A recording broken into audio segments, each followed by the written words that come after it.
CBD is a powerful and promising treatment for crack use disorder with fewer side effects than conventional therapies, study finds. Side note, we've known this for decades. A new study aiming to explore the efficacy of CBD as a treatment for crack use disorder found that people who took the cannabinoid had better health outcomes and fewer adverse health effects compared to those who took more conventional pharmaceutical treatments.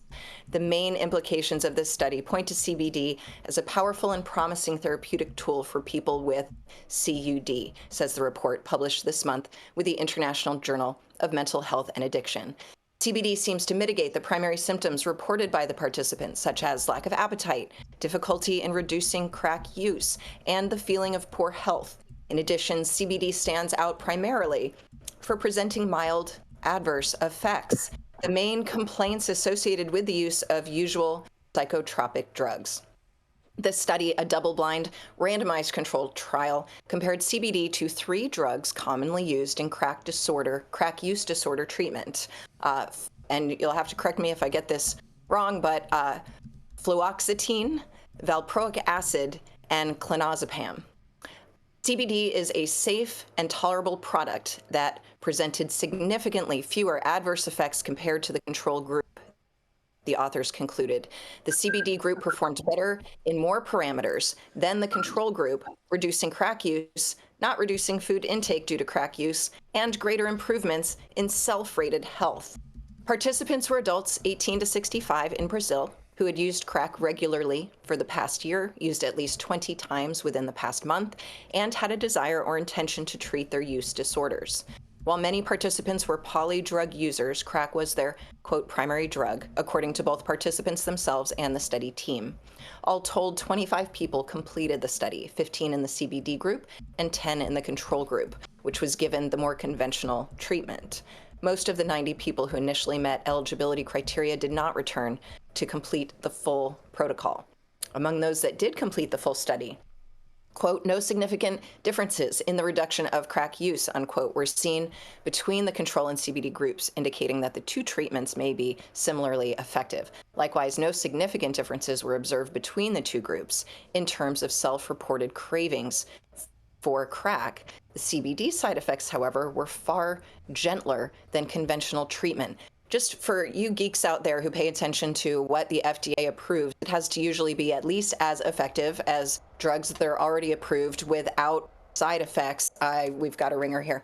All right, back to the story. There were significant differences between the CBD group in comparison to the control group, researchers noted, with fewer episodes in the CBD group regarding diarrhea, constipation, nausea, dizziness, memory impairment, low concentration, tremor, ataxia, and nasal congestion. Maybe that's why more people in the CBD group finished, she wonders to herself.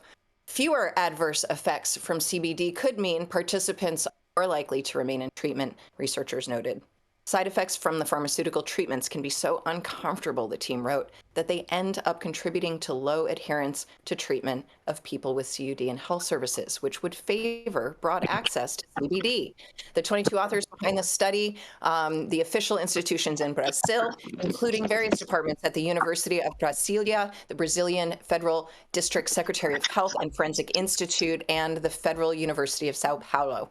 They explained that it is difficult to outline the mechanism behind CBD. Well, we can't explain the mechanism of action of most doctors. You'll have to comment on that, because the cannabinoid has a broad spectrum of pharmacological properties that affect multiple targets. It's a universal drug that affects many systems. The team said that the future research should focus on increasing the sample size of similar trials and instituting more rigorous screening and monitoring of participants. By reducing stress and environmental factors while improving emotional regulation, implementing strategies to support these individuals, and using other cannabinoid compositions like full-spectrum CBD and even THC, these effects may be enhanced.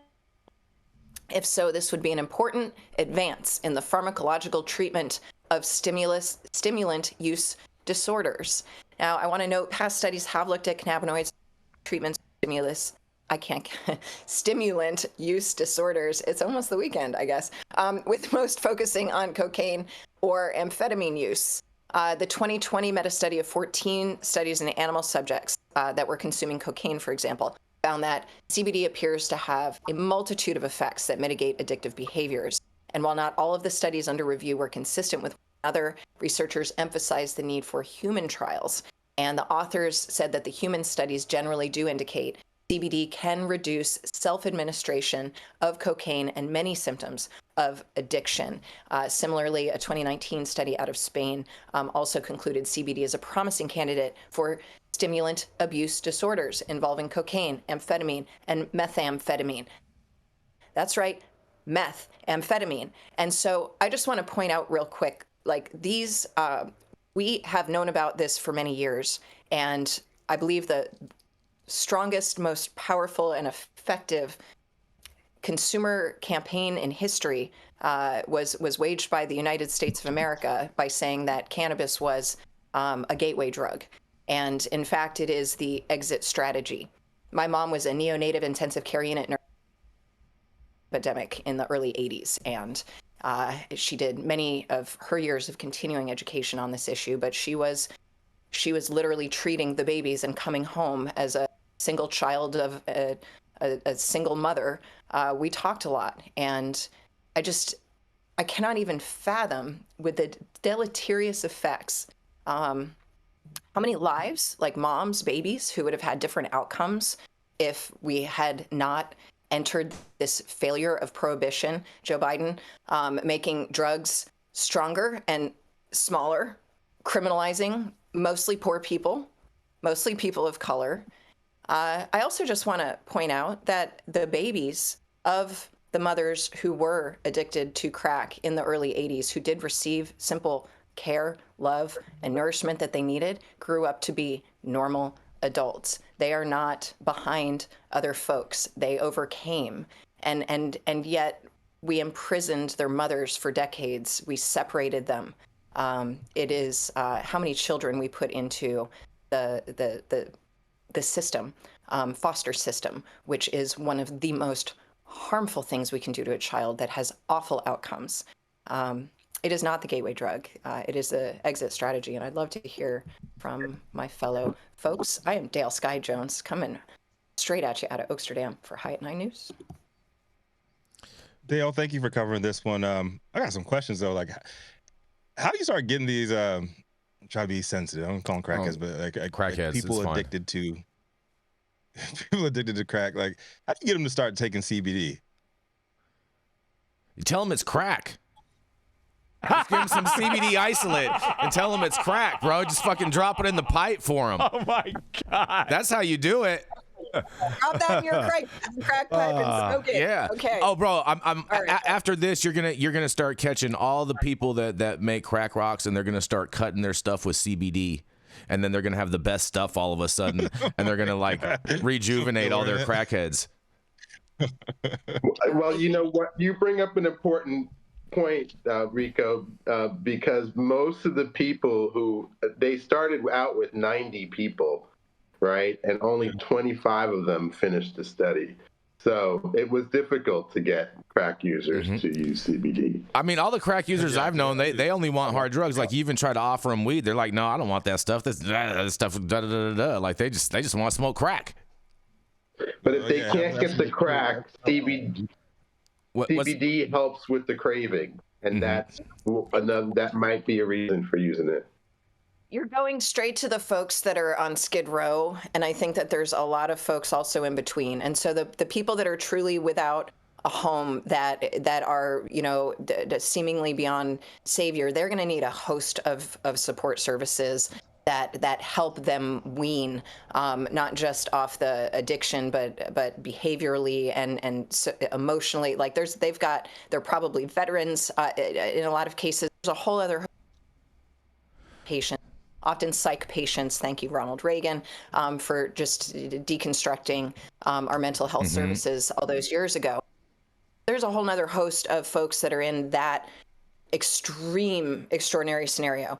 There are a lot of other folks who just were given pills by their doctor and now need to wean off those pills. And maybe they needed those pills because of surgery, because of something that's happening, and now they need to get that. I think there's a lot of in between where if doctors, nurses, psych treatment that marijuana wasn't the devil.